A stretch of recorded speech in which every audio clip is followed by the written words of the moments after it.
ഇന്നൊരു customer message ഇട്ടിട്ടുണ്ടായിരുന്നു. അവർക്ക് ഹാമ്പറാണ് വേണ്ടത്. Wish card, wallet, perfume, flowers, frame, അതുപോലെ തന്നെ ഹാമ്പർ ഇങ്ങനെയാണ് വേണ്ടതെന്ന് പറഞ്ഞിട്ടുണ്ടായിരുന്നു. അപ്പോൾ അവരെന്നോട് പറഞ്ഞത് 1000 രൂപയ്ക്ക് സെറ്റാക്കി തന്നാൽ മതി, അതിൻ്റെ മേലേക്ക് വേണ്ടതെന്നാണ് പറഞ്ഞത്. അപ്പോൾ ഞാൻ പറഞ്ഞു 1000 രൂപയ്ക്ക് ഇത്രത്തോളമൊന്നും കിട്ടില്ല, വേണമെങ്കിൽ ഇതൊന്ന് കുറയ്ക്കേണ്ടി വരും, കുറച്ച് മാത്രമാണ് 1000 രൂപയ്ക്ക് സെറ്റാക്കാൻ പറ്റുള്ളൂ എന്ന് ഞാൻ പറഞ്ഞു. അപ്പോൾ അവർ പറഞ്ഞു ഞങ്ങളുടെ അവിടെ ഒരാൾ ചെയ്യുന്നുണ്ട്, അതുപോലെ ചെയ്താൽ മതി, അങ്ങനത്തെ മെറ്റീരിയൽ ചെയ്താൽ മതി പറഞ്ഞ് കുറേ ഫോട്ടോസൊക്കെ അയച്ചു തന്നു.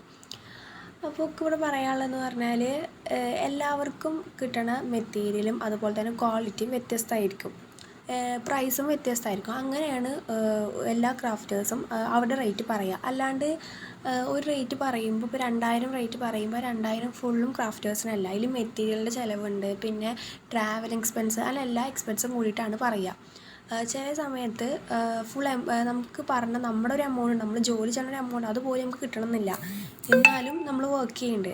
പിന്നെ വേറൊരു കാര്യം എന്ന് പറഞ്ഞാൽ കമ്പാരിസൺ നിർത്തുക. കാരണം എല്ലാവർക്കും അവരുടേതായ ക്രിയേറ്റിവിറ്റിയും അതുപോലെ തന്നെ ടാലൻറ്റും ഉണ്ട്.